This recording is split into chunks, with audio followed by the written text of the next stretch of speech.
from the heart of the city too busy to hate. A progressive voice making too much sense for corporate media's comfort. This is The Ron Show, where we the people come first. Here's your host, Ron Roberts. Hi, and thank you for listening. Whether it's on Georgia Now, weekdays 4 to 6 p.m., the rerun 8 to 10 a.m. the following mornings. Maybe you're up late. You're listening at Progressive Voices at 11 p.m. Thank you so much for that. Or if you're listening via podcast, love that. Full show today. We have T. Jamison Brewer, Dr. T. Jamison Brewer, professor from North Georgia University, who will be on to discuss the anti-wokeness push when it comes to accrediting not just colleges and universities throughout the country, but also just the attack on DEI and wokeness, air quotes, in higher education throughout the country in this Trump presidency. He wrote an op-ed in the Atlanta Journal-Constitution that sounds a lot of alarms. We also saw in today's Atlanta Journal-Constitution that a couple of universities in the state are already playing pussyfoot, like kind of footsies under the table, little tease, if you will, with a new accrediting organization that Georgia and several other southern states are now embracing. It's not, after all, as if this is a new concept in American education.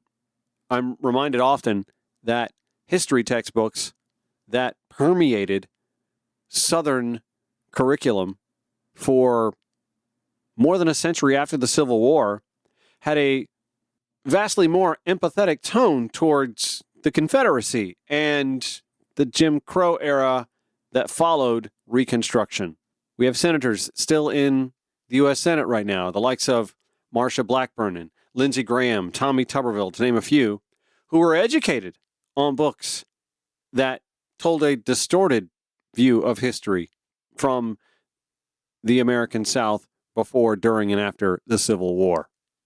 In a not at all unrelated note, I will be speaking with Lauren Grow-Wargo from Fair Fight Action. Fair Fight Action and the Black Voters Matter Fund yesterday released a new report warning that if the Supreme Court guts Section 2 of the Voting Rights Act in Louisiana v. Calais, Republican-controlled legislatures in the South could eliminate 191 state legislative seats currently held by Democrats, with the vast majority representing majority black districts.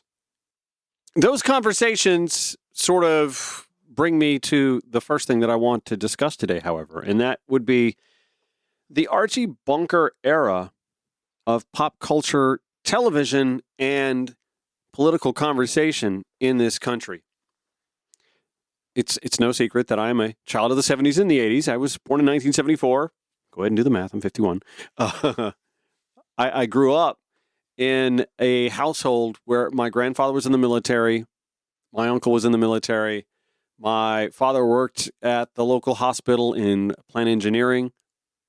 My parents were very much working class folks. My family very much working class, suburban, white, Georgia-based Americans. And like many in the late 1970s and early 1980s, we had 3 TV channels, 4 if you counted the public broadcasting channels. And so it was, as most Americans would do, our custom to watch TV shows like All in the Family, The Jeffersons, Sanford and Son, reruns for me, Sanford and Son. It's a little earlier before my time. But those are the sorts of TV shows that actually fostered a political conversation. And dare I say, in the 1970s and early 1980s, there was way more broad leeway to allow for divisive conversations and even language that you would not hear on CBS, ABC, NBC, or Fox today because of sensitivities. But racial slurs and stereotypes, homophobic terms, they weren't unusual to be heard out of the mouth of one Archie Bunker. And sometimes Fred Sanford, George Jefferson, etc., and so on.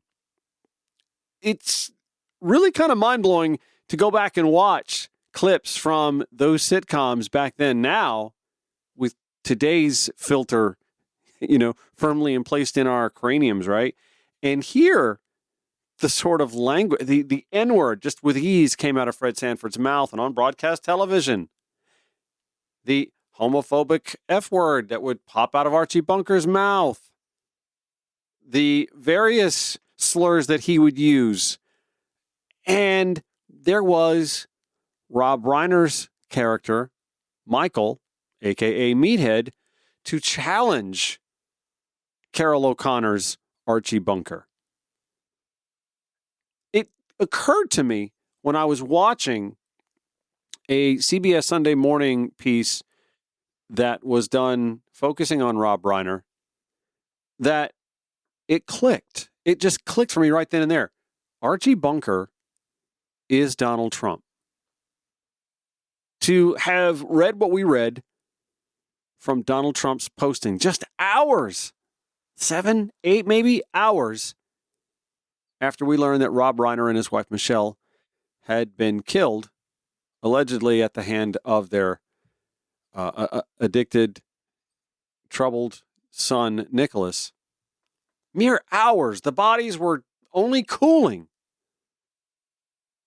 that Donald Trump took to Truth Social to post something so vile and mean-spirited and hateful that even those on the right were taken aback. Never mind how bizarre it is that we have that man as president of the United States. I mean, that's in and of itself. But that also, he is surrounded by folks on his staff, none of whom have the chutzpah, the audacity, the temerity to tell him, sir, you can't post that. Or to take his device from, remember that was the thing. It used to be protocol before Trump 1.0 that a president just didn't have his or her own mobile device because it creates all kinds of security issues. Well, it also, in the case of Donald Trump, creates some other issues, headaches for those that have to go out and speak on his behalf at White House press briefings, for example. That's when it occurred to me as I was watching that CBS Sunday Morning piece, and they got to the portion of time where Rob Reiner got the role of a lifetime as Mike, Archie's son-in-law, the liberal hippie son-in-law, on All in the Family. As I was listening to the words that came out of Archie Bunker, the character's mouth, it occurred to me, that's how Donald Trump thinks. That's how his base tends to think. And for back then, nearly a quarter of all American households to watch back then, Archie Bunker was constantly checked and called out. And some of it subtle. His docile wife, Edith, sometimes even getting to put the correction in without being snarky about it, just docilely matter of fact. I want you to listen to a little bit of this CBS Sunday Morning piece that aired back in 2010. In 1971, at just 23, he was cast in the role of his life. If your spicks in your spades want their rightful share of the American dream, let them get out there and hustle for it just like I did. Yeah, but Archie, you're forgetting one thing. You didn't have to hustle with a black skin. No, I didn't have to. I remember reading the script and thinking, this is such good writing. This is so edgy and so brilliant. There's no way that this is going to fly on American television. Now I suppose you're going to tell me that the black man has had the same opportunity in this country as you? More. He's had more. I didn't have no million people out there marching and protesting to get me my job. No, his uncle got it for him. It didn't just fly. All in the Family soared, with Reiner playing Mike Stivic, foil and son-in-law of working-class bigot Archie Bunker. I happen to be very proud of my Polish heritage. What heritage? You come from a long line of bowling teams. We were a country of about 200 million people. And we got, on average, 45 million people watching the show every week. There were no VCRs. There was no TiVo. Yeah. You had to actually sit down and watch it when it was on television. Yeah. That meant that 45 million people were having a shared experience at the same time. I got to tell you, I can remember being 10 years old, and it was an event in our house when All in the Family came on. My father would say, All in the Family's on, and everybody would come in and watch. You talk about that shared experience. Right, and then there was family discussion afterwards. You don't see that so much anymore. Yeah, he's absolutely right. I grew up in that era where that was one of the few TV options that you had, and in most cases, you may have had maybe two televisions in the house. And if that's what mom and dad were watching, that's what you were watching. And yes, it did foster conversations from time to time. Back then, there was near universal condemnation of that sort of bigotry and racism, otherism, homophobia, et cetera, and misogyny, sexism. Archie Bunker exuded all of that. And Donald Trump, I mean, damn if he's not the embodiment of 1970s sitcom Archie Bunker. But listen, before you go thinking, this is just some, crazy crackpot theorizing that old crazy Ron in Atlanta has. No, I actually was Googling for more information about, Trump and Archie Bunker and the similarities. And I came on an op-ed that was filed yesterday in the New York Times. And I am going to bludgeon this man's name. I believe this is Polish. A long line of bowlers, right? James Poniwozik. Oh, man, I don't even know if I said that right. James Poniwozik, chief TV critic of the New York Times. And I want to spend a little time diving into his op-ed that compared the conversations between Carol O'Connor's Archie Bunker and Rob Reiner's Mike, a.k.a. Meathead, and put them alongside what we're having conversationally today between MAGA and non-MAGA. We'll do that when the Ron Show returns. Thank you so much for listening on Georgia Now, Progressive Voices via TuneIn or wherever you podcast.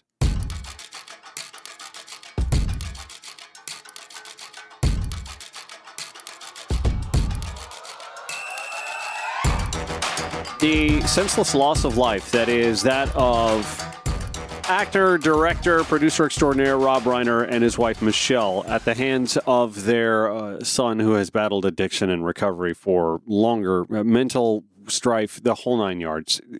And then the Donald Trump reaction to that senseless loss of life with utterly senseless words in a Truth Social post actually seems oddly poetic, I guess, because it dawned on me that Donald Trump is the human reality version of Archie Bunker.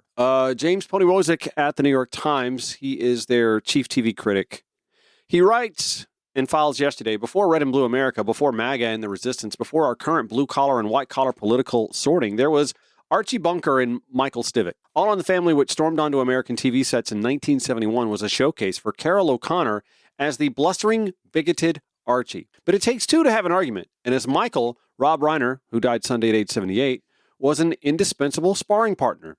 The flint off of whom Archie's bludgeoning struck sparks. Created by Norman Lear, All in the Family took the political wars going on in America's streets and brought them into the living room. Specifically, it plopped us at 704 Hauser Street in Queens, where the paleoconservative loading dock worker Archie and his wife Edith, played by Gene Stapleton, shared a roof with their daughter Gloria, Sally Struthers, and her husband Michael, the liberal sociology student whom Archie pithfully nicknamed Meathead. Lear borrowed the epithet from his own father, who called him that when they argued. For Archie, Michael was not just a handy foil, the righteous, long-haired interloper whom Archie resented for winning over his daughter and eating his food. He was the personification of a moment of history. The war in Vietnam, which Michael and Archie argued about the first time they met, saw the beginnings of the breakup of the New Deal Democratic Coalition. In the Hard Hat Riot of 1970, blue-collar workers like Archie pummeled student anti-war demonstrators in Lower Manhattan. This echo made All in the Family a comedy of its moment, but it also anticipated our own, when educational polarization is one of the biggest dynamics shaping politics. Archie personified the, quote, love it or leave it spirit of the hard hats. But Michael's presence made the fight personal. Like America's factions, the two of them were deeply entangled. They had to share space, attention, and contentiously, the bathroom. Their situation was ours. They didn't love it, but they couldn't leave it. Michael was often the straight man to Archie, upbraiding his prejudices, including against Polish Americans like Michael himself, and checking his facts. Being right can be a curse upon comedy, and Archie got the bulk of the punchlines. But Reiner's pugnacious performance helped give the show its live theater energy. And as Reiner demonstrated over his nearly 8 years on that show, he could play the clown when called on. He did a mean Groucho Marx, and he often showed a gift for physical comedy, as when Michael was forced to share a bedroom with Archie, shimmying eel-like into a tiny cot. He was a hot, looming presence, punctuating his speeches with flailing arm gestures, but he could dial the performance down, countering Archie's rants with a blinking deadpan. Reiner, of course, had a leg up on the job, coming from a showbiz family. His father, Carl Reiner, created The Dick Van Dyke Show, and his mother, Estelle, was an actress and singer. He quickly made his own reputation, however, winning 2 Emmys in the role for Best Supporting Actor. Like much about All in the Family, Michael's character cut 2 ways. He was the voice of enlightened reason and modern open-mindedness. But his longtime unemployment also made him an easy target for Archie, as well as Archie's sympathizing viewers who liked the caricature of a freeloading, bleeding heart. Michael's flaws, he could also be a self-serious blowhard and a bit chauvinistic, made him human and interesting. Interesting is funny, and funny was the packaging in which All in the Family delivered its intimate take on the news to the CBS prime-time audience, as opposed to Barry Weiss hosting town halls with Eric, whatever. No disrespect to Edith or Gloria, but Archie and Michael's relationship may have been the most important on the series. All in the Family was a machine that ran on anger, and the two of them together were a fission reactor. They never really achieved peace, but they were more alike than they liked to admit in their strident need to have the last word. And every now and then they achieved a truce, as when Archie told Michael about the rough Depression upbringing that shaped him. In the real world, the same sort of battles were breaking up families for good. On Hauser Street, the Bunkers and Stivicks kept together for better or worse, at least until the Stivicks moved to California and Reiner finally left the regular cast. The series wasn't the same without this core conflict. It meandered on for another season and eventually became the diminished Archie Bunker's place. As for Reiner, who went on to have a phenomenal run as a movie director, his comic performance as a sitcom liberal foreshadowed his eventual reputation as one of Hollywood's most prominent progressive advocates. Still, Reiner recognized how defining the role was. And I've often said, no matter what I do in life, I could win the Nobel Prize. The headline would read, Meathead wins Nobel. James Ponywozik finishes his piece in the New York Times writing, Rob Reiner was no meathead, and he added plenty of accomplishments to his filmography. Yet the role may have been his greatest political statement. Week after week, he gave America a liberal who could push back and stand up for himself, who could take and deliver a joke. If we are stuck in this national family argument, he showed us we could at least laugh about it. President Donald Trump's Truth Social post in the aftermath of Rob Reiner's passing is uncalled for, out of line, and nonsense. The president is his own worst enemy when it comes to this stuff, and sadly, he has done it for years. Those aren't my words, by the way. Those are the words of a conservative radio talk show host from my hometown of Augusta, Georgia, one Austin Rhodes. I am at least heartened to read that that is not an altogether unusual response from the conservative side of this country. I don't think that that's any coincidence either. And I'm not sure that this was just a seminal moment. I think it's a moment in a time where we're seeing Trump's currency has lost value over time. And we'll get into some of the reasons for that later in the show, by the way. Unemployment numbers coming out, they're not looking good. The economy on the whole not looking good. If they can't get this ACA subsidy situation worked out, that ain't looking good. Student loan forgiveness going away, all impacting millions of American households heading into what will be likely another troublesome year economically when we wrapped a campaign 13 months ago where one side of the ideological spectrum said that a lot of stuff was going to be solved on day one. I mean, anyone with the ability to fog a mirror knew that that was absolute bullshit. But still, the promise was made, and we're nearly a year in without a lot of day one promises being met. Donald Trump's post didn't dishonor Rob Reiner, though. It just showed us all who Donald Trump is and has been as long as we have known him, or at least as long as we have known him as a political entity. The day he glided down the escalator in his own building to announce his candidacy and cast all the aspersions about all those other than white, male, and conservative. Rob Reiner meant a lot to me. Someone my age, someone gay in my age.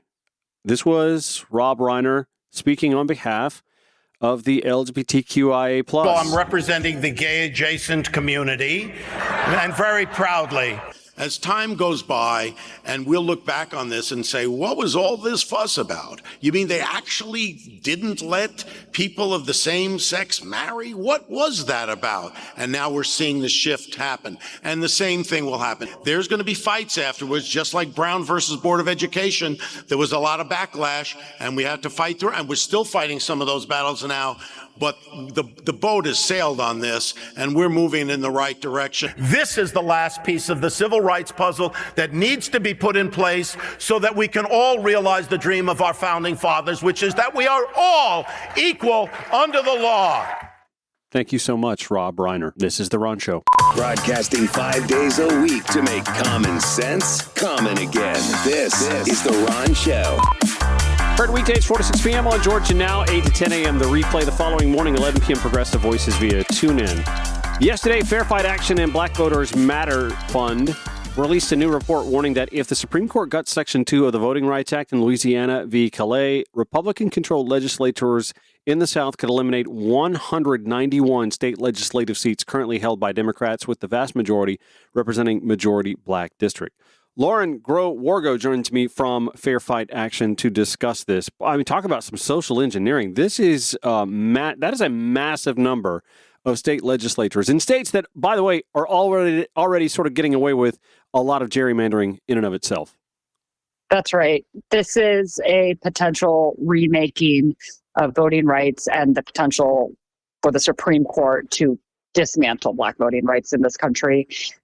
The case, we expect a ruling any day now, as it had a rehearing in October. The court asked the parties back to talk about some of the issues in the case. And so because of that, we expect a decision soon. And as you noted, the report that we've issued with Black Voters Matter Fund looks at what are the likely Section 2 protected state legislative seats, and what might it look like if Republicans in the South decide to gut black political representation in the state legislature, effectively gutting 10, 20, 30 members of black caucuses in the South and replacing them with MAGA Republicans. You can think about what a nightmare that would be for any issue you could think of, for if you care about healthcare and expanding Medicaid, if you care about not getting books banned in our school, if you care about reasonable tax policy.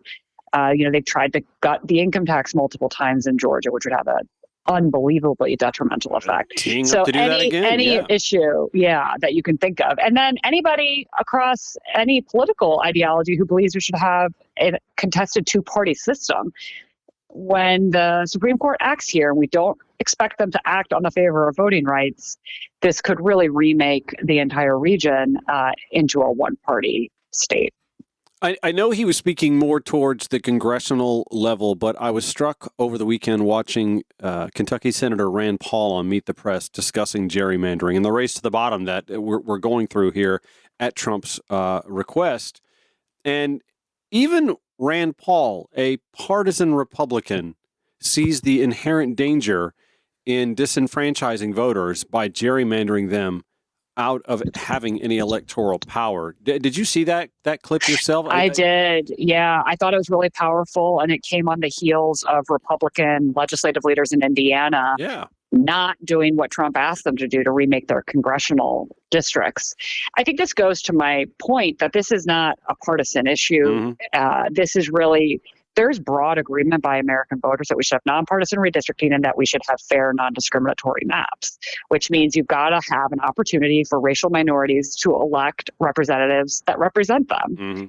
And what I think was so interesting about Senator Paul's comments is talking about how gerrymandering, partisan gerrymandering, really could lead to more civil tension and more political violence. And I do think he's right. I think as people lose their voice and their normal channels to express discontent, we see just really negative responses to that. And so I think the Calais decision, it's named Calais because of the plaintiff in Louisiana, when it comes down to the Supreme Court, I think we're going to see, do white state legislative leaders in the South, those are the map drawers, right? We don't have nonpartisan redistricting commissions in the South. These are simple state legislative bills, both for Congress, state legislature. Do they move to redraw the map and gut the Congressional Black Caucus across the South? Do they move to draw themselves supermajorities in state legislatures across the South? Or do they not? And I think from a partisan perspective, there's a lot of warning signs that they should not do that. We just, here in Georgia, as you know, Ron, last week, Democrats won a very heavily Republican gerrymandered seat in Athens. That was a Trump seat that flipped to Democrats. We just elect 2 statewide Democrats to the Public Service Commission, one of whom is a Black woman, by over 20 points in November. We got close in a congressional race in Nashville. We just elected a Democrat to Miami mayorship, first time in a long, long time. So there's clearly a big partisan wave coming in this cycle.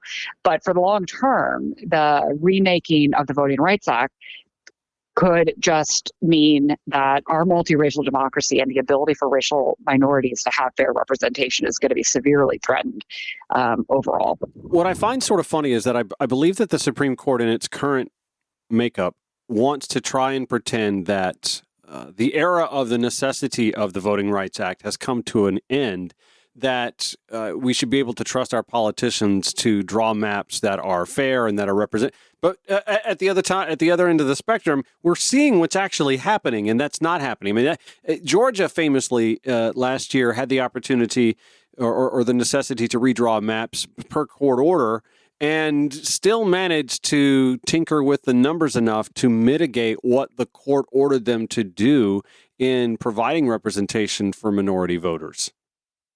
That's right. And I think this goes to sort of the current MAGA movement is saying all the quiet things out loud now. Yeah. So how we know that this is a stated imperative for them and also not an authentic argument, that is Steve Bannon's podcast earlier this year. He had a guest who went on to talk about the 3 vectors.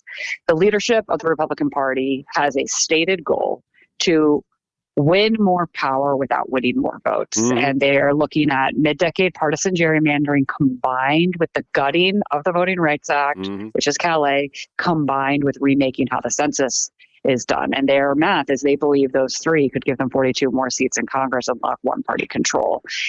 We know that the path for MAGA, one-party, autocratic rule is the most expediently brought into the universe through the gutting of Black political power. We see that in the gutting of funding to Black communities. We see that in the erasure of civil rights history. And we're seeing that in the arguments the Federalist Society judges are making around Section 2.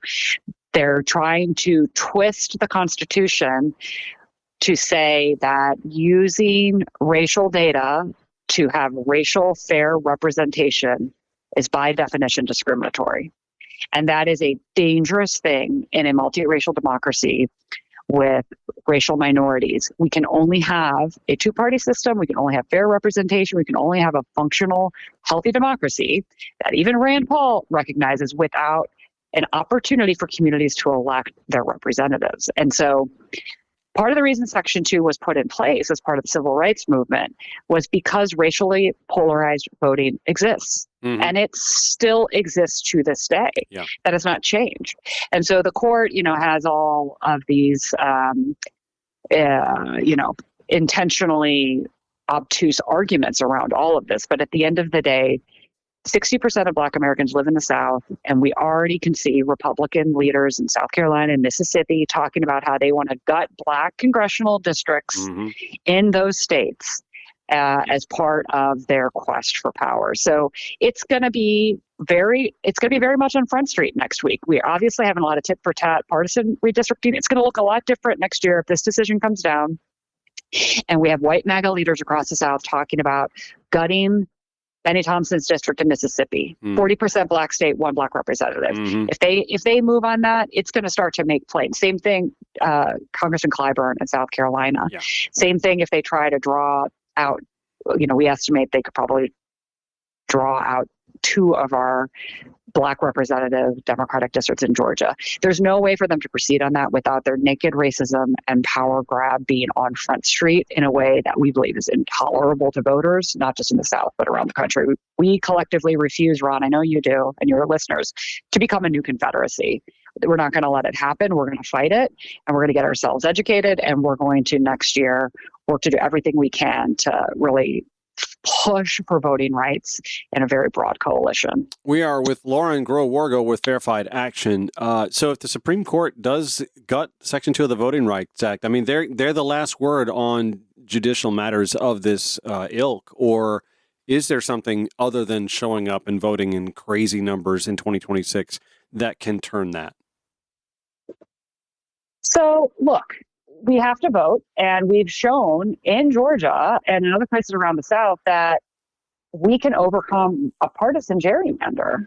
So we're going to need to vote and hope to push to vote on the current lines next year to win the Georgia State House, to win Congress, and to then put forth at least an effort to, one, beat back any new maps should we win the Georgia State House next year. That could be a veto on any racial gerrymandering they try to do in the future.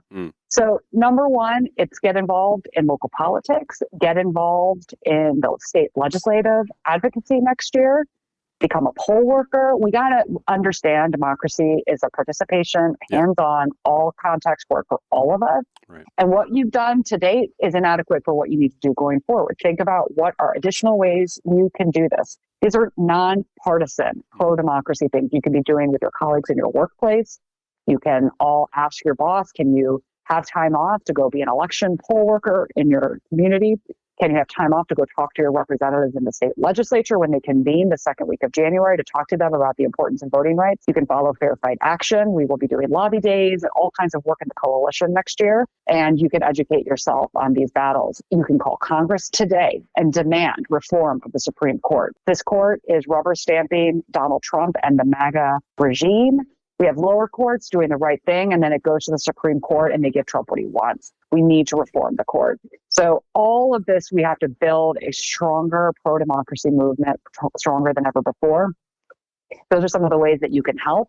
And you can also talk to your Republican and independent friends about the core connection between Black representation, a multiracial democracy, and a healthy two-party system. We cannot have one without the other. And we do not want to go back to pre-1965 when there was virtually no Black representation in Congress or the state legislatures.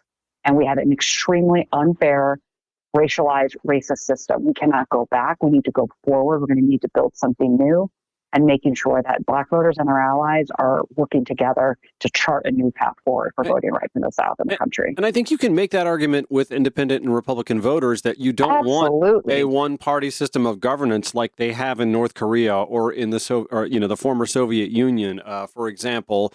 And we're already getting a taste of what that's like with a party that is running unchecked right now, and nobody's enjoying that ride. No, absolutely not. Can you imagine if the Voting Rights Act had been gutted and they had drawn themselves 19 more seats? If there were 19 more MAGA Republicans in Congress, do you think we would have had the Epstein files released?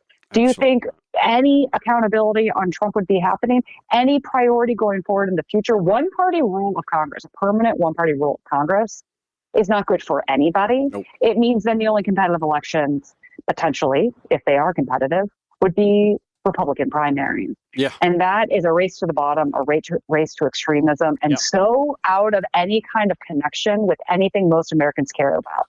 Americans care about safe gun laws. They care about funding their public schools. They care about affordable health care. I mean, we saw Marjorie Taylor Greene essentially leave the MAGA wing over the Epstein files and the cost of healthcare, right? So this is an ethno-fascist regime that wants to prioritize Republican MAGA white men over everybody else to the point that they're actually casting aside people like Marjorie Taylor Greene. I think that is unbelievable that is where we are, which means our coalition can be very broad about how we have competitive elections, how we eventually get federal standards to outlaw all partisan gerrymandering. Yes. We gonna have to get to these reforms. We are in a really big fight right now. Yes. But we got to win these elections. We got to get control of Congress for what I call the good guys at this point.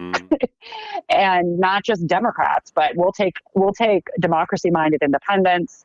We got to break the stranglehold MAGA has on our institutions and really think about fair federal voting standards so we don't see this kind of partisan gerrymandering push. We've got to have fair representation, proportional representation. We're going to need congressional standards. But at the same time, if that all seems pie in the sky at this moment, we have work to do in the state level, and we know we can still win elections. And so we're going to work collectively next year to win elections, to raise awareness, and to fight so we continue to live to fight another day. And anybody who's despondent, don't be despondent. This has always been the fight of our country. It's just very acute right now, but it's always, always, always been a fight. Who's a full citizen? What does it look like to have a multiracial democracy? These have always been very fraught. It is now just on Front Street. And so I'm not despondent. At Fair Fight Action, we're not despondent. We think every crisis is an opportunity to create a new and better world. And by God, the one before Trump wasn't working either. So let's build something new together. Absolutely. Lauren Groh-Wargo, Fair Fight Action. Thanks for joining the Ron Show today. Thanks, Ron. Take care.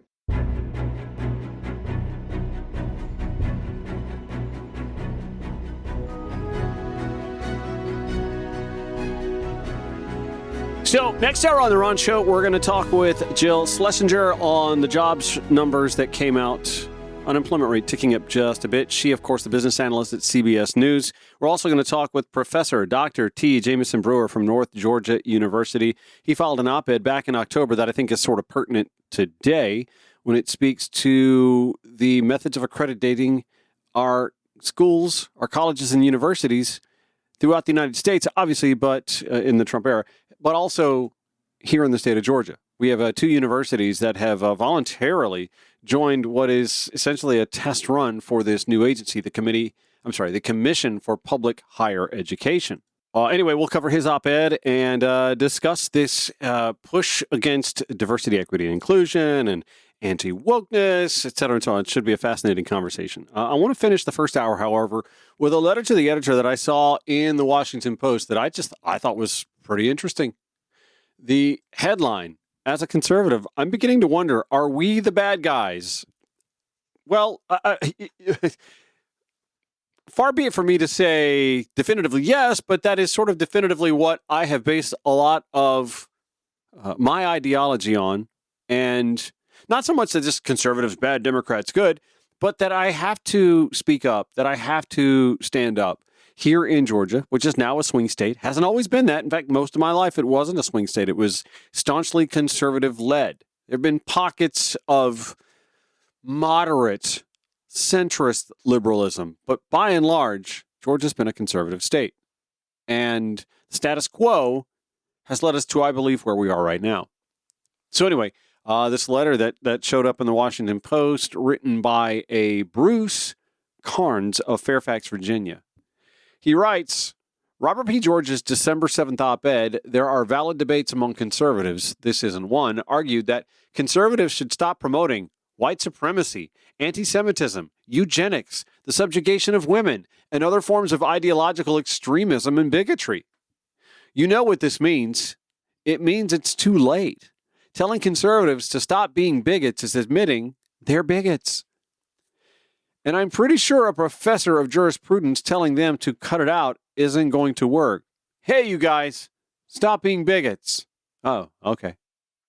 I served in the Reagan and George W. Bush administrations, Bruce writes, and would like to believe conservatism wasn't always thus. But I'm beginning to wonder, was the virus from which today's bigotry sprang lying dormant in us back then, like chickenpox leading to shingles, he asks. The moral herpes virus, he asks. Was it like a recessive gene long buried in our ancestral DNA that suddenly got switched on and has become dominant? Are these new conservatives, in fact, our descendants? Were we always secretly like this, but we're pretending we weren't, he asks. I'm hoping these new conservatives are mutants, but I'm not so sure about that anymore.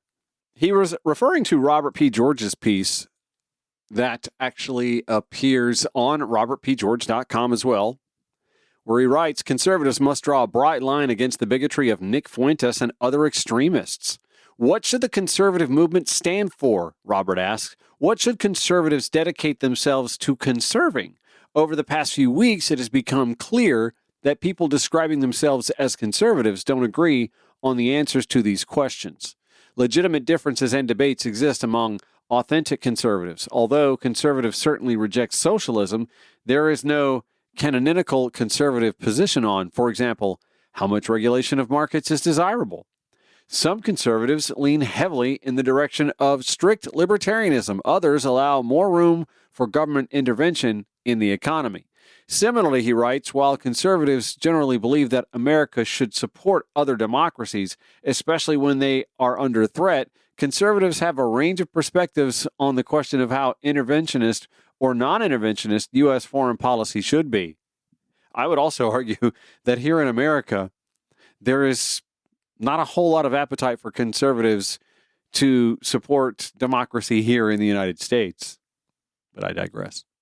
Robert P. George continues, so in a sense, conservatism is and should be a big tent.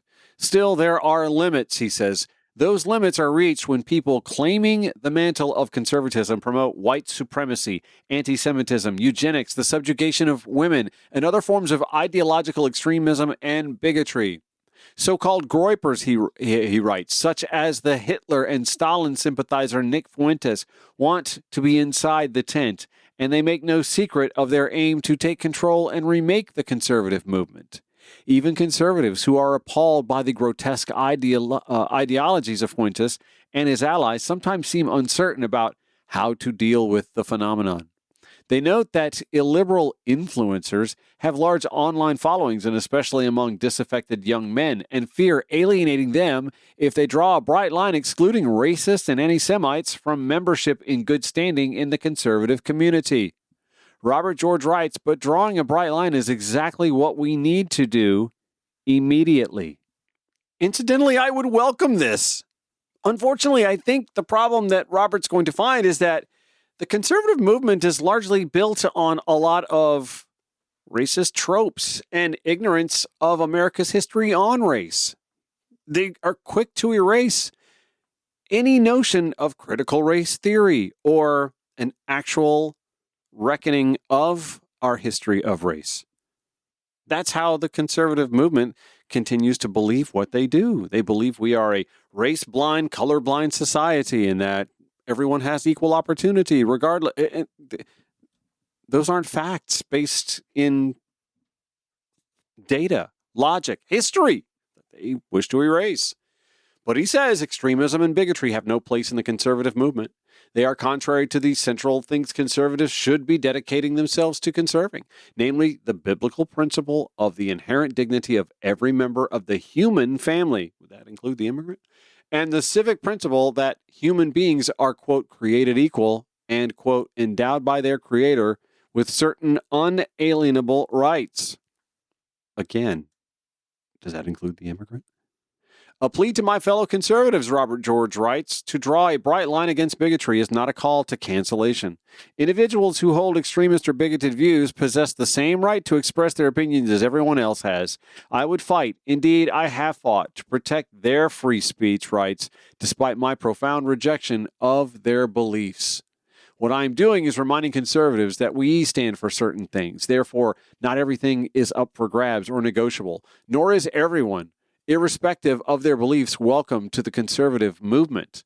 Unless you share conservatism's core values, then you are not with us in standing for what our movement exists to conserve.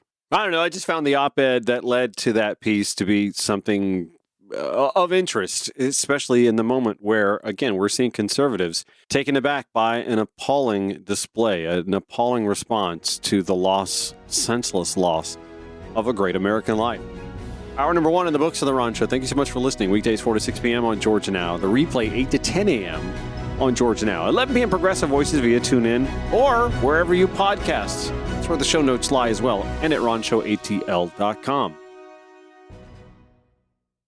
From the heart of the city too busy to hate. A progressive voice making too much sense for corporate media's comfort. This is The Ron Show, where we the people come first. Here's your host, Ron Roberts.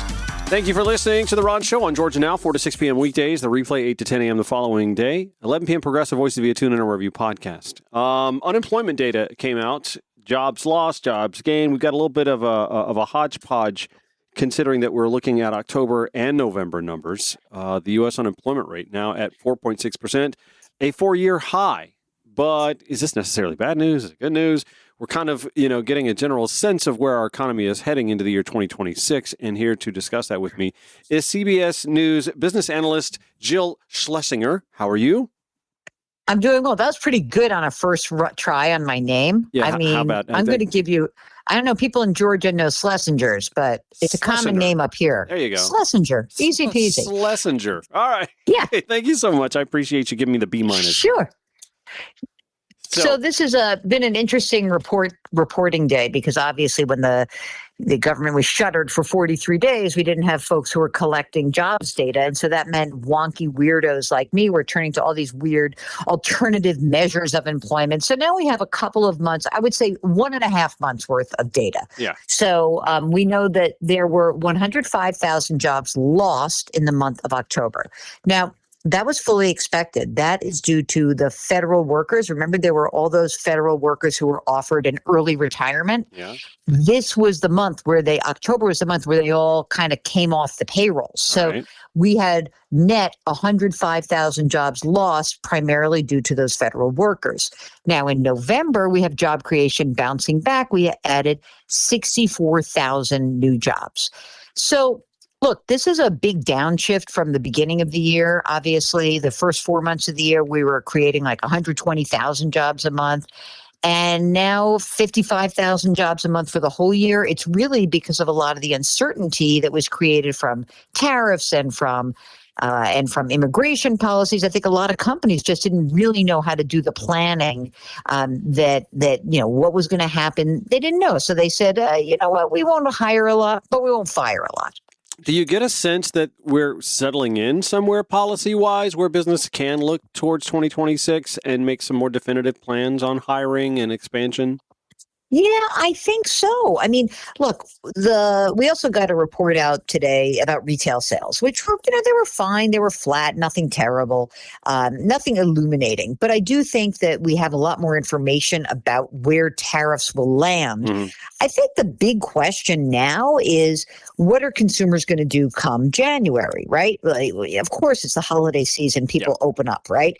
But we don't really know if there are going to be a lot more price increases coming through. I don't think it's going to be terrible. I mean, it doesn't mean that you're not going to see some things rise in price, but I still think that there's a possibility that in the first few months of the year, we do start to see inflation rise. We do start to see tax refunds roll in. People will spend that. So a lot of economists are expecting that the overall economic growth level will pick up a bit next year. That would eventually be good for the job market. But it could be a little bit just a slower growth job market for a few months here till we really get into gear and see how consumers are reacting to whatever's going on in the economy. I find it fascinating that we are in a Trump presidency where for most of the campaign cycle, data like this might come out and they're quick to pounce on it and give dour forecasts for what the economy will be like unless they get elected. And now they're kind of like the dog that caught the car in some respects, where they're not seeing the numbers that they're ready to roll out and throw fireworks parties for, but they also have to spin it their way. How much of this that we're seeing from reactionary measures, both in politics and from consumer sentiment, is just due to gaslighting from either party, depending on who's in charge? Well, I love that word gaslighting. I don't want it to be quite as nefarious as that. I'm a numbers gal. So I'm just going to kind of give you what I think is the generalized thesis here, which is the job market has been quite good. Okay. It has been, but it is strange. I cannot emphasize how weird it is that we had 3 years where the job market was frankly just out of whack. So I'm talking about those COVID years. And if you give me 2 seconds, let me just give you a few numbers out here to consider. Before the pandemic, let's say 2016, 2019. So that's a Trump presidency. Okay. The economy was growing and we were creating about 180,000 jobs a month. Then in 2020 of the pandemic, we have massive job losses, millions. And then for the next 2 years, you have all that catch up, all that hiring going on. That was the labor shortage. Oh my God, I can't get anyone to work. So take out 2021, 22. Now let's look at 2023. That is a Biden presidency where there are 216,000 jobs added per month, 2024, 168,000 jobs added per month. And now this year, a weird thing happened. The first 4 months of the year, it was kind of like, yeah, that's kind of what we got. Like we got 4 months where we're doing 120, 125,000 jobs a month. Then it falls off a cliff. Yeah. So, from a policy standpoint, that's what happened. We had the big announcement of those tariffs and companies just went nutty. They didn't know what to do. So they did nothing. So, I think that the idea of like framing things is funny. In some respects, I hate the political part of it because whatever they're saying, it's never as good or as bad as they say, right? It just isn't. Yeah. Okay. So this is almost like, it's like watching CNBC. I was a trader, my first job on Wall Street. And like, we used to have a saying like, it is never as good or as bad as anyone says. So when you are just feeling like the worst thing is happening to you in the economy, it is happening to you. It may not be, you may not be able to extrapolate that across the whole economy, but what they are telling us and how they frame this thing, it's irrelevant. It's your lived experience on the ground. Right. Do you have a job? Do you not have a job? Is your kid struggling to find a job even though you killed yourself to get them through college? Maybe. I mean, the youth unemployment rate for young college graduates, it's really high right now. Yeah. That's not just like some weird meme on TikTok. There is a problem where young college graduates are having a hard time securing that first or second job. But how much of that, again, is due to policy? We talk about the impact of tariffs, but how much of that is due to policy as well? There's been this push to erase diversity, equity, and inclusion, not just from the public sector and the schools themselves, but also in the public sector. Target has been skewered, for example, for rolling back their DEI initiatives. So how much of that is due to the change in temperature when it comes to, air quotes, wokeness? I don't know about wokeness on this one. Okay, this is what I know. Young college graduates always had an advantage over those with a high school degree. And I think that's kind of weird when you think back. I'm old, okay? So I just turned 60.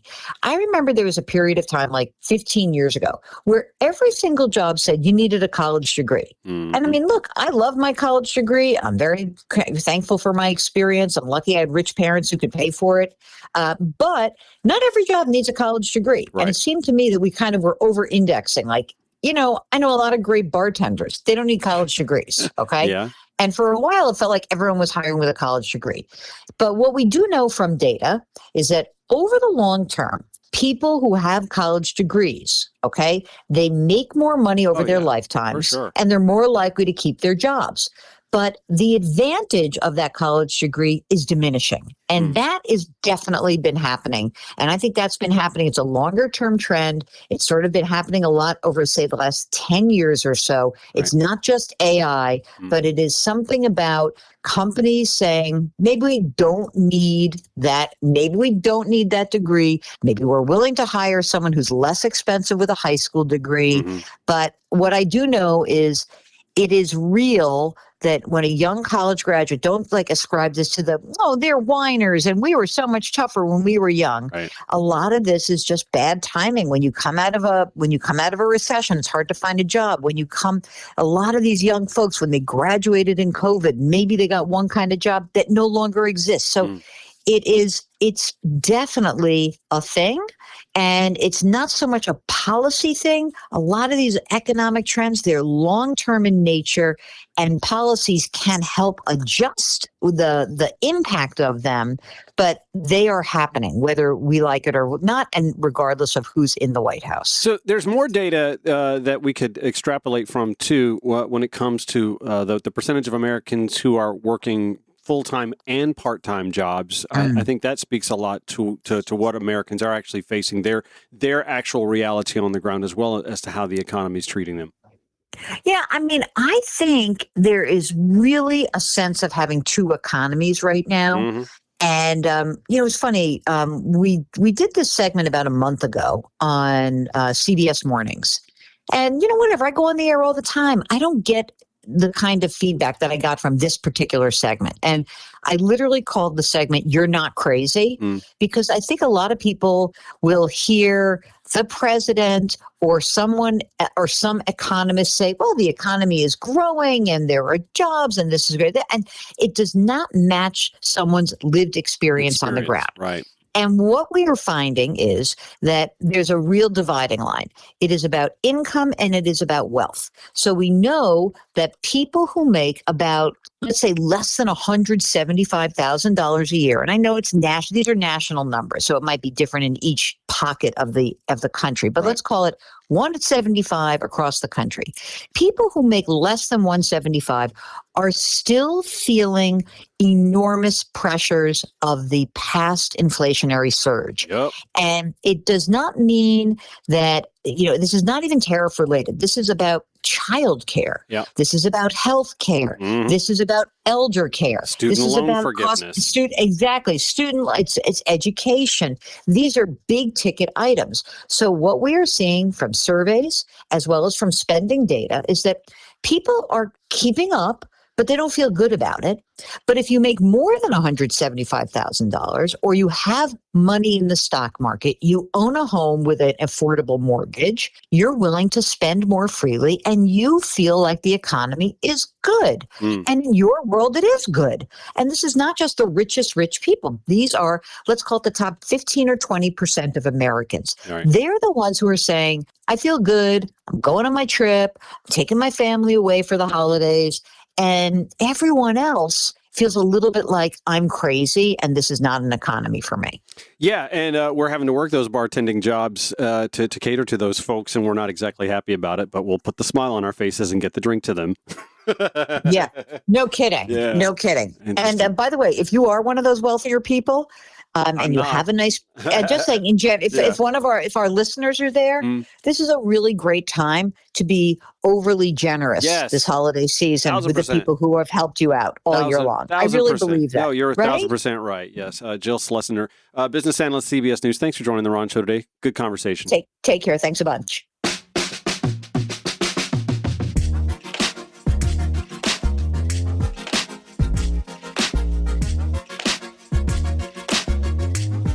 Embattled Fulton County District Attorney Fani Willis went before the media today for about 17 minutes or so to talk about an entirely different case altogether. However, tomorrow she's going before a Georgia Senate panel to revisit the Trump 2020 election interference case and her office's handling of that case. And let me let you listen to the question she was asked. One more for you, if you don't mind. Tomorrow, going to testify before the Special Senate Investigations Committee about the election indictment from 2020. This was a long played-out process before the Supreme Court hearing last week played out. You announced that you were going to testify. Why the change of heart on going before that committee? Well, what I can tell you is you were one of those children who wanted Christmas early. Christmas comes tomorrow, and I'm not going to talk about subjects other than this. We are in a country that has leaders that don't know how to lead and are not leaders. I want to say right now, we had a family in California murdered by their son. That hit me particularly hard. You know, here we have the Brenda Bayham Domestic Violence Unit, because I've shared with you, my uncle killed my aunt. I know what it does to a family when they are victimized, and you got keyboard bullies all across this country who are depraved. Make sure you're right that I said it. They are depraved to actually attack families going through that kind of violence. As long as I am the district attorney, we are going to stand here in the gap for people that are victimized by violent crime.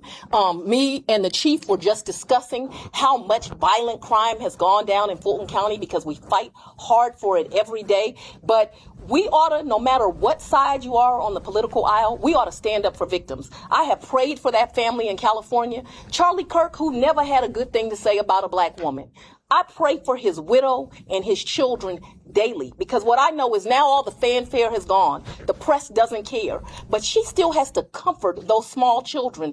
It doesn't matter if he liked me as an individual. He did not deserve to die in violence.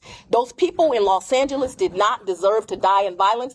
And you as the media, you have a responsibility to not neutralize and allow depraved people to actually further attack and dehumanize people that suffer that kind of victimization. Tomorrow you'll get Christmas.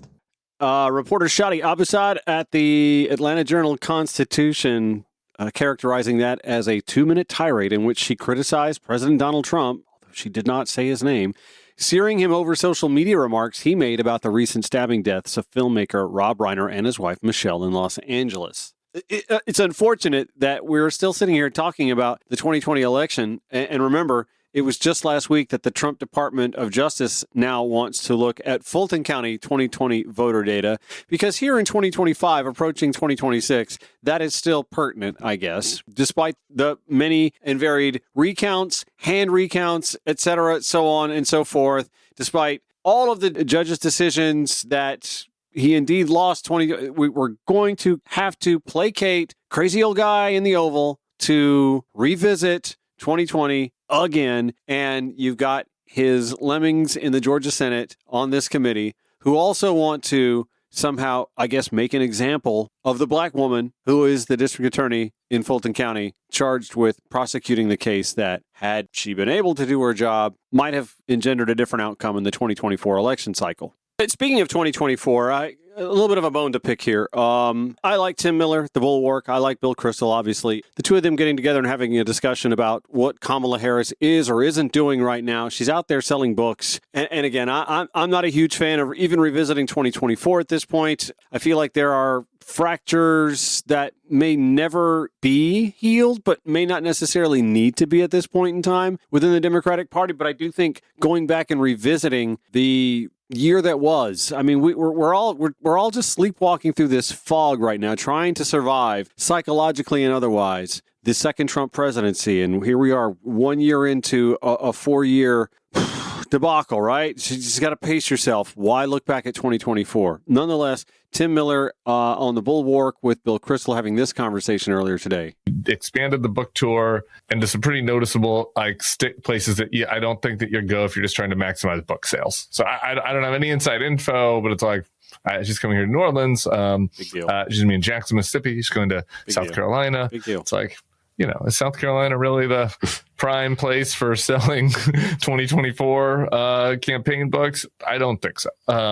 So anyway, Kamala 2028.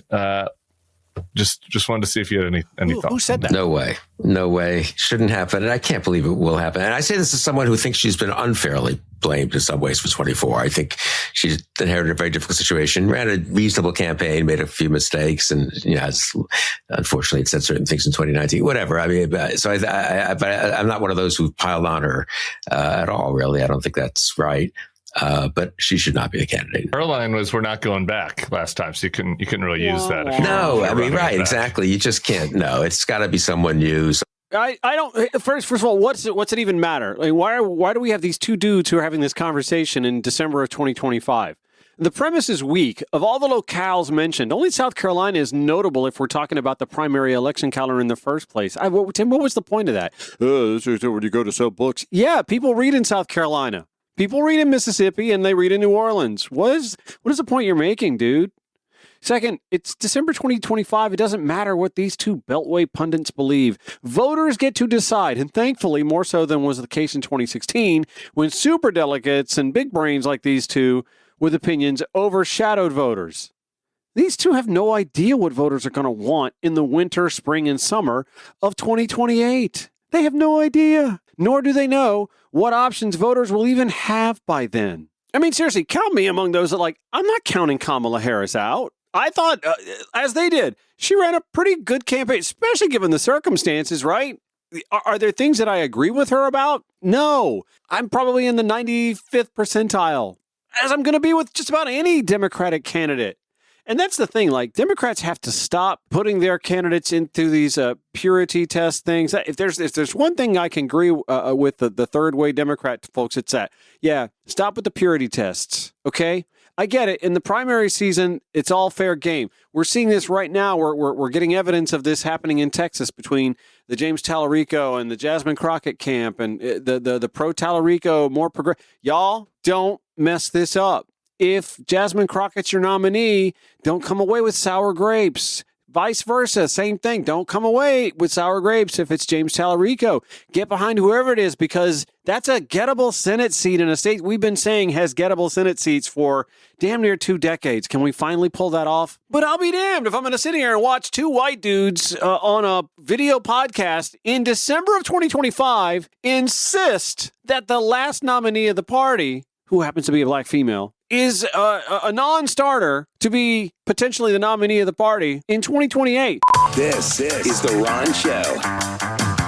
Jason Armesto at the Atlanta Journal-Constitution reporting that 2 Georgia universities have volunteered to join what is effectively a test run for a new accreditation agency. Why the need for a new agency, you ask? Well, you got to get all that wokeism out of the colleges and universities, right? That's what a lot of these southern states are drawn to the Commission for Public Higher Education. That is an agency being formed by Georgia and 5 other southern states. Anyway, they tell the Atlanta Journal-Constitution last month that Columbus State University and Georgia Southern are among the 10 members in the first cohort it will accredit. The CPHE must demonstrate that it can work with an initial cohort of schools before it is approved by the Department of Education, which is going away. Accreditors are quality assurance bodies for American universities. Without accreditation, a school cannot access federal funds. Conservatives have repeatedly criticized woke legacy accreditors. President Donald Trump's administration has made it easier for schools to switch accreditors, and in November announced $7 million in grant funding to support the creation of new accreditors and schools seeking to switch. Interesting to note, by the way, that it was in October 1st, as a matter of fact, that Professor T. Jamison Brewer at North Georgia University wrote that the University System of Georgia's Board of Regents is moving forward with adopting a new accreditation body for its institutions of higher education. The few things that we know about the CPHE, he writes, are as clear as mud. For example, the new standards require that universities support, quote, viewpoint diversity. While best practices in a classroom always facilitate time, space, and discussion of a variety of viewpoints, the language and the standards here remain unclear and, as a result, muddy the waters of how universities are meant to comply. He writes, if we accept the new accreditation body as the, quote, anti-woke accreditation body, as co-founder Florida Governor Ron DeSantis wants the organization to be, are we to understand that universities will be out of compliance if any viewpoint is omitted in the classroom? In a geography class, is viewpoint diversity achieved by a professor teaching that Earth is round, but also teaching that some people believe that it is flat, and in an effort to not appear biased, present both views on equal grounds? Is the message to students, listen, I don't want to come across as political, so pick which viewpoint here aligns with and affirms your own personal views? Joining me to discuss his writing is T. Jamison Brewer. Jamison is an assistant professor of social foundations and leadership education at the University of North Georgia. Man, thanks for joining the Ron Show today. I appreciate that. The round earth, flat earth thing, I thought really drove the point home by and large. But talk to me a little bit more about some of the confusion. You're there on the ground as a professor in an accredited university here in the University System of Georgia. Just how confusing will the next few years be with this appetite for finding new accreditation? Yeah, I think most of the confusion initially stemmed from just, I think, general questions as to the motivation for the purpose of seeking out a new accreditation body. certainly most of this discussion started in the state of Florida, and Governor DeSantis, he promoted the new accrediting body as the sort of anti-woke response to what Republicans, in this case, interpreted as a woke culture across college campuses. Yeah. I think since then, there have been lots of questions about the particular language that is used in the standards, as well as the folks who've been involved in the process. Hopefully, over time, that some clarification is given, but we're still kind of in a holding pattern in terms of, what we can expect. There have been some changes moving from viewpoint diversity to intellectual diversity. So kind of at this point, much of it is a moving goalpost. We're not really sure what the final accrediting body as well as the standards are really going to look like. This feels a lot like the fox is guarding the hen house, or I guess I could go back to Orwell's Animal Farm, but also just our own history. Famously, the Daughters of the Confederacy had an outsized role in impacting the sort of curriculum that was woven into Southern states' scholastic curriculum, notably on history. In the Jim Crow South up until the 1970s. The Griot published an article years ago that pointed out that many of the folks that are in our U.S. Senate now were taught using textbooks that had a more sympathetic tone to the Confederacy in the aftermath of the Civil War. Sorry, I had a little bit of a flutter in my throat, and I needed to clear my throat. But how similar is this to what we see having happened before in American history, in your mind? Yeah, I think it's a really good example. As a former high school, middle school history teacher, I'm personally familiar with some of the influences that the Daughters of the Confederacy had in reshaping those conversations about Reconstruction seeking, specifically, and here the state of Georgia seeking to downplay the role that slavery had in the start of this war and Jim Crow moving past the Civil War and into Reconstruction. Yeah. I think the problem is that we have a long history of political persuasion attempting to place their thumb on the scale to shape what curriculum looks like.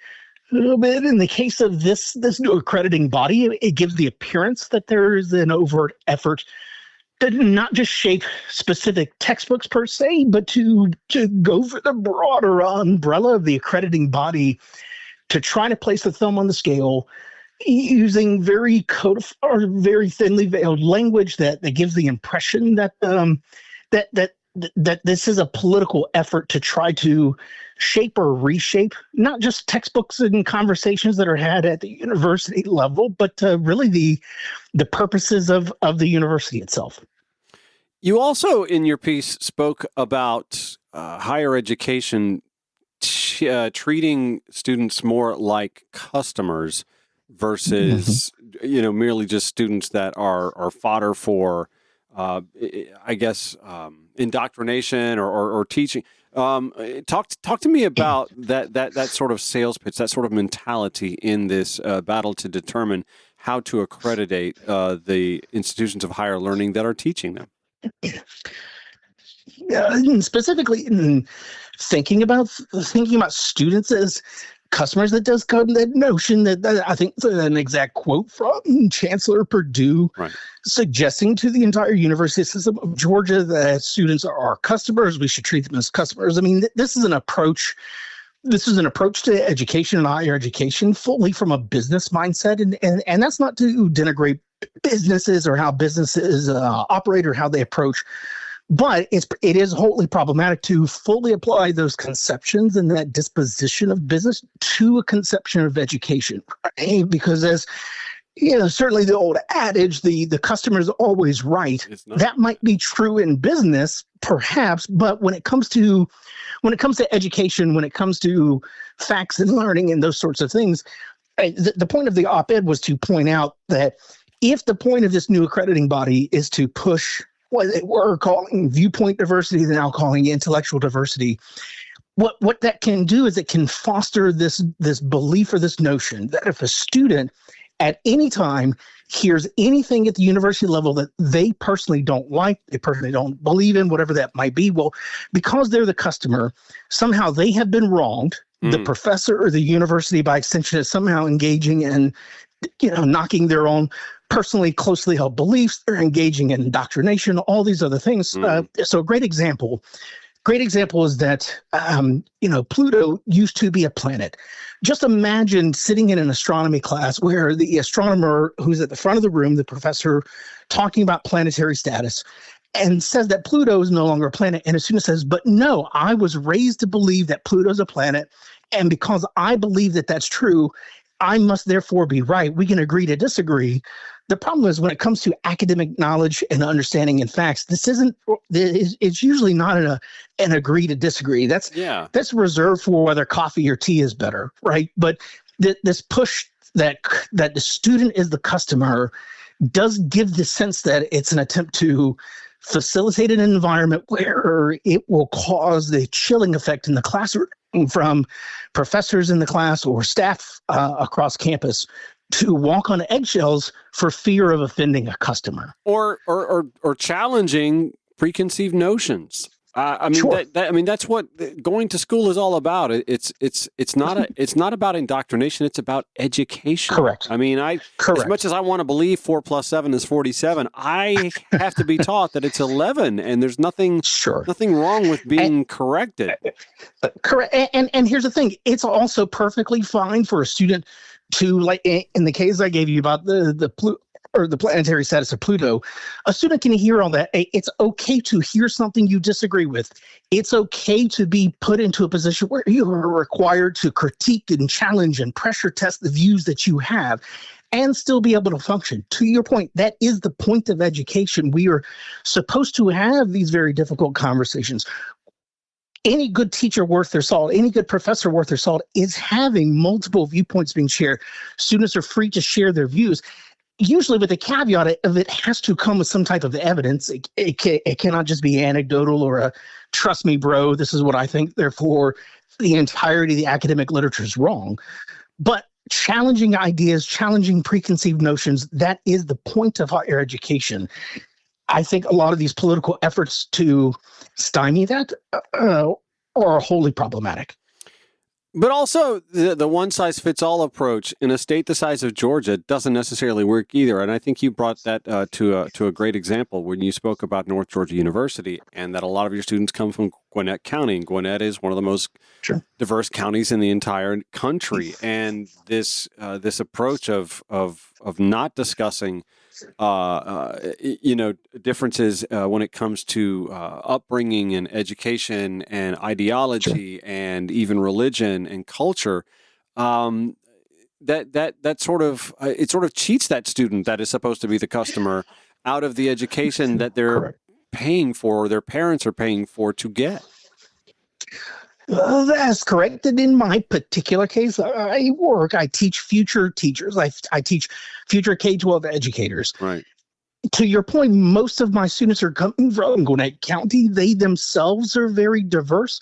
And yes, certainly their race and ethnicity, but yes, their religion, their political views, and all these other things.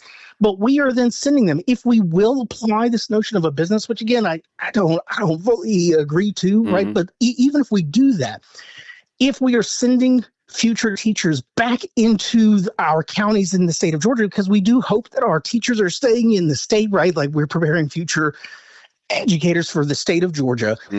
We do them a disservice if we send them into classrooms where their students, other people's children, are not going to look like them, are not going to believe like them, are not going to have the same faith traditions as them. In a public setting, in a public school setting, teachers are obligated to serve all students regardless of who they are. So not having conversations about how to appreciate and work with people of different cultures and faiths and traditions and backgrounds, we do not just our current students at the University of North Georgia, but their future students, the future of this state, we do them a disservice by pretending that we should or cannot talk about issues of diversity, that somehow everything related to DEI is faux pas. We can't do it. We can't have these conversations because talking to our students about their future work is somehow indoctrinating them, when really what we want to do is to prepare them for the world that they're going to enter into.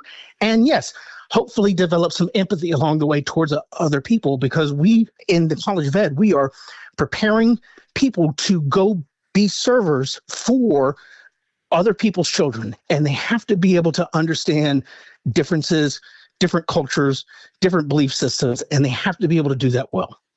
This actually just feels something of a tacit backdoor way of enforcing assimilation more than anything.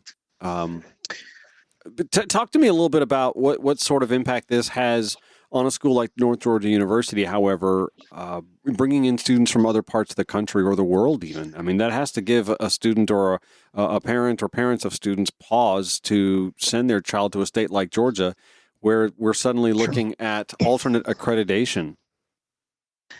Yeah, as a parent myself, it would give me pause. And it's not, and this, I'll use the word attack.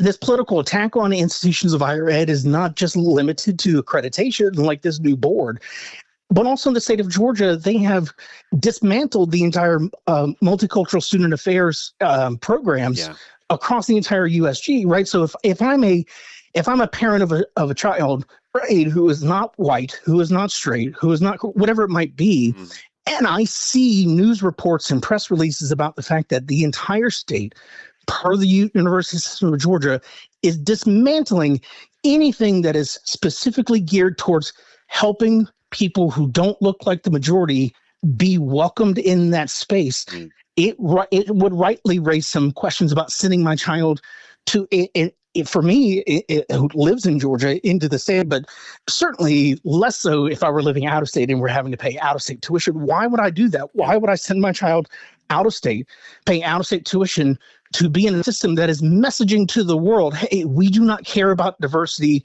We don't care about anything other than what looks like what we think it should look like.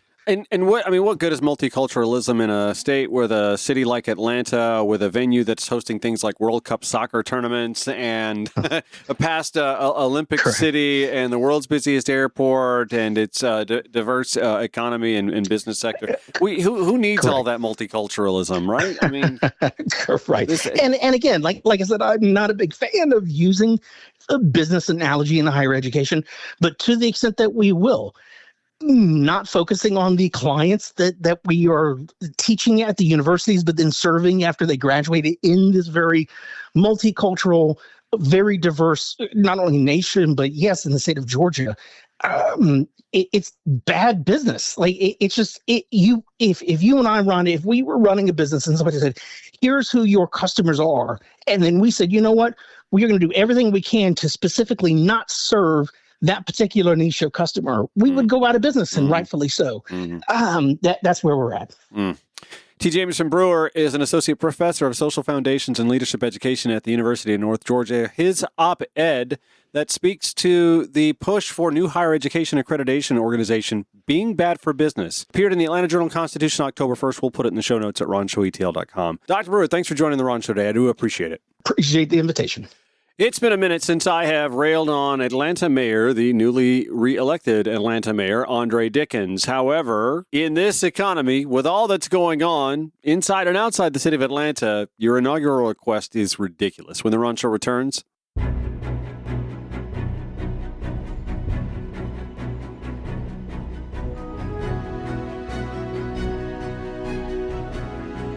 So before I go, let me point to a piece that I had. I have a bajillion tabs, by the way, and sometimes I lose them. I had this one for a while. December 9th, I see the article posted. Riley Bunch at the Atlanta Journal-Constitution reporting that Atlanta Mayor Andre Dickens soliciting up to $250,000 from top donors to sponsor 3 days of events. 3 days of events to celebrate his second-term inauguration of the mayor of Atlanta. 3 days of events? Don't we have things we need to be doing? Don't we have things we could better put money towards? I get it. These are private donations. They can go to throwing all kinds of 3 days of events, man.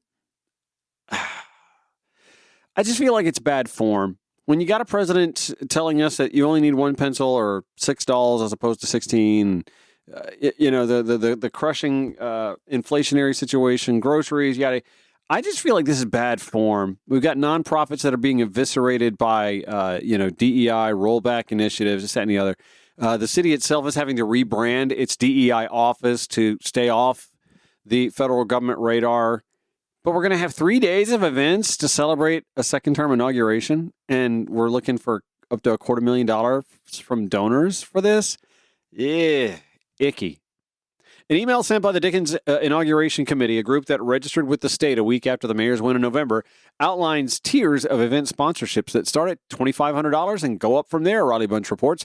The mayor's biggest contributors, who hand over $250,000 to help pay for the festivities, would receive 30 tickets to the mayor's inaugural ceremony to be held on the morning of January 5th, 40 tickets to a formal ball set for that evening, along with their logo and event signage, swag, and a photo opportunity with the mayor. The Moving Atlanta Forward inaugural ball is described by the campaign as a, quote, signature party to celebrate Atlanta's leadership and future. Campaign officials told the Atlanta Journal-Constitution that the top $250,000 tier sponsorship was necessary to raise enough funds in the 1 month time period ahead of the ball. They would not specify the party's total costs. Major donations to fund the expensive celebration aren't out of the norm. In 2023, the AJC reported that special interest groups and top supporters of Governor Brian Kemp contributed more than $426,000 towards his inauguration. But it's a high price tag to ring in the mayor's second term after he overwhelmingly won re-election with 85% of the votes, and really nobody substantive running against him. Dickens cruised through his campaign without a high-profile challenger threatening his bid. Throughout the campaign, Dickens reported more than $4.6 million in his re-election war chest after some early concerns within his campaign that the lack of a well-known challenger might stifle donations. Oh, well, heaven forbid. According to an AJC analysis of the campaign finance record, some of the top corporate donors include the Atlanta Hawks, State Farm Arena, Delta Airlines, Blackwell Management Solutions, a corporate consulting company. These all sound like firms that could host this event and defray some of the costs, right? I mean, hello, State Farm Arena. That'd be a venue you wouldn't have to pay for, I would think. The inauguration events also include an ATL Cares Day on January 3rd, a citywide day of volunteer work. With 61 planned projects, an hour-long interfaith service on January 4th will also be streamed on WSB Television, owned by Cox Media, part of the ownership group that owns the Atlanta Journal-Constitution, I should point out. When first elected, Dickens' inaugural celebrations were limited because of the COVID-19 pandemic. His swearing-in took place at his alma mater, Georgia Institute of Technology's Bobby Dodd Stadium. Both former Mayor Keisha Lance Bottoms and Kasim Reed held a citizens' reception at City Hall after their swearing-in ceremonies that were free and open to the public. Bill Torpy, in an op-ed for the Atlanta Journal-Constitution, quotes Rick Thompson, Vice Chair of the State Ethics Commission, who says, inauguration committees have no oversight by the Ethics Committee. He surmised that those donating, quote, feel these elected officials will be great for their jurisdiction and their businesses. Edward Queen, a faculty member at Emory University Center for Ethics, said such a setup feels unseemly. It presents a challenge to the public, creating suspicion that those who have money will have the system skewed in their favor, he told me, because that's never happened. Torpy writes, Atlanta's mayors have long held such celebrations. Shirley Franklin, the city's first female mayor, told me, her 2002 inauguration weekend cost more than $500,000. She said, I didn't have a ball. We had a free day at the World Congress Center, a family day, including concerts by star rappers Jermaine Dupri, Ludacris, and Outkast. The latter act featured Andre 3000. Franklin said inaugural donors, quote, are doing it for civic purposes. In today's world, with all the challenges, celebrating democracy is not a bad thing, she added. I remember people who gave to my campaign. I don't remember any of the sponsors to my inauguration. I never had anyone say, I gave money to your inauguration. To which Torpy says that I'm sure is true, but in politics, the unsaid speaks loudly. Incidentally, while the Atlanta Hawks and State Farm Arena are one of the donors to the inaugural, the event's going to be held at the Georgia State University Arena and not State Farm Arena, which I find a little curious. Listen, I don't begrudge the mayor wanting to have an inaugural. I get that his first one was a little muted because of COVID-19 pandemic. I don't know that it's necessarily on point to say, well, we got to make up for that by having something lavish and gaudy in 2026. I just happen to think that perhaps we could tone this down to one really cool afternoon, evening, and not a 3-day inaugural palooza. And it's a city. It's not D.C. This is not a presidential anyway. That's it for The Ron Show. We air weekdays 4 to 6 p.m. on Georgia Now. The replay 8 to 10 a.m. the following morning, 11 p.m. Progressive Voices via TuneIn or wherever you podcast. Show notes at RonShowATL.com. Catch you tomorrow.